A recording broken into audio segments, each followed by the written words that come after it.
Ayan, so hello everyone and good afternoon po sa ating lahat. Ayan, so today, magkakaroon po tayo dito ng withdrawal guys, no? Kasi para may upload na naman natin dito sa ating YouTube. So today guys, medyo konti lang yung withdrawal natin kasi ayun nga is nag-maintenance yung apps ng ating investment. So yung ibang earnings po natin wala po dito sa ating account, no? So kagaya nito, yung 1.8 natin wala siya kasi naka-maintenance. Yung $6 natin wala din. Yung $3 wala din, and of course yung 1.8. So marami ditong maintenance guys. So bukas, I hope na okay na to bukas kasi hanggang 25 to 26 po yung maintenance ng ating account. So dito na part guys is magkakaroon tayo dito ng withdraw. So ang gawin po natin dito is i-sell po natin lahat ng ating CVS. Then, naka-sell na po yan. Then, punta po tayo dito sa ating account. Then, sa withdrawal po natin, meron po tayong 44.86, no? So, $44 po yung ating ma-withdraw today. And so, medyo konti lang, no? Kasi yung daily po natin dito is umaabot po ng 62 sana. Ang problema dito is, tawag dito, yung ating account ay yun nga, hindi nakaabot ng ating yung ating account ay hindi po nakaabot doon sa 60 kasi maintenance po yung account natin. So withdraw tayo today. Click natin yung 44. Ayan, meron po tayo dito ma-receive na 2255. Ayan. May ma-receive po tayo na 2255. Then after na in-code natin yung withdrawal natin, click natin yung withdraw now. So dito na part guys is may naiwan na lang po tayo dito na 8.91. Ayan, so as of today, yung ating withdrawal history natin ay makikita nyo po dito, no? So, in just few days, ayan, so naka-withdraw tayo ng 100 plus, then hanggang pababa tayo kasi nasa maintenance yung system natin. So, bali 2 araw yung maintenance guys, no? So, hindi tayo nakapag-ipon dito for our withdrawal. So, bukas, we-withdraw din tayo dito sa ating account at abangan po ninyo yung withdrawal natin. Kasi tawag dito, I think aabot tayo ng 60 bukas, no, sa pag we-withdraw natin. So abangan natin yan. So later guys is malalaman po natin dito yung ating withdrawal kung nag-success na ba or wala na or wala pa. So habang dito, like for example kagaya nito is na-read naman po natin to. So ito po yung my earnings today. Then maipon po ito bukas. Ito naman yung ating i-withdraw. Ang problema naman dito is maintenance ang ating account, no? So maybe hindi ko lang alam kung kailan siya mag-resume, baka mamayang 12 mag-resume na ito.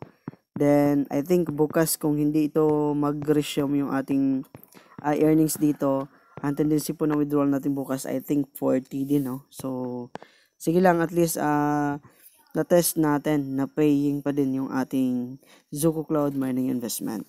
So, ayun guys, dito tayo sa withdrawal natin. Then, click natin tong $44. As of today, processing pa yung ating account. So, maya-maya lamang, hintayin lamang po natin yan. Kasi yung withdrawal later is medyo mabilis yung ating withdrawal dito. Pag once na ganitong oras tayo nag-process. So, dito na part guys, meron po tayo ditong group, no? So, pakita ko po sa inyo, pasilip ko po dito sa inyo yung group natin. So, meron po tayo ditong dito sa group 59. Ayan, so sa group 59 natin, kung makikita nyo po dito is,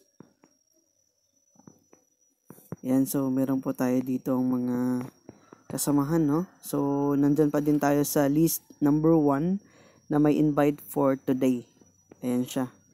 So, kung makikita po natin yan, medyo kahapon tayo po yung nasa list number 1, no? Panalo po tayo ng $80 kahapon dito sa ating account. Then of course dito din na part guys, no, makikita po natin dito na nasa listahan pa din po tayo. And of course maya siguro baka madagdagan na naman yung ating invite, I guess, kasi kapag umabot tayo ng 3 invite per day, so automatic na mayroon tayong $8. So kahapon po is yung nakuha po natin is $8 kasi meron po tayong naipasok na 5. So yun po yung maganda dito sa ating investment kasi may mga may mga task tayo, no, na mini-maintain para at least may mga reward din tayo na makukuha dito sa ating investment. So dito na part guys is sleeping again natin, then after that is magkakaroon tayo ng pangalawang video for our proof of payout dito sa ating Suko Cloud Mining investment. So click natin yung withdrawal history. So as of today is nasa processing pa lang. So may I think mga alas 3 mamaya, no, ma-receive na po natin yung ating request siguro dito later. So update ako for another video regarding po dito. So bye for now guys and happy earnings everyone. Ayan, so hello guys and latest update po dito sa account natin, no.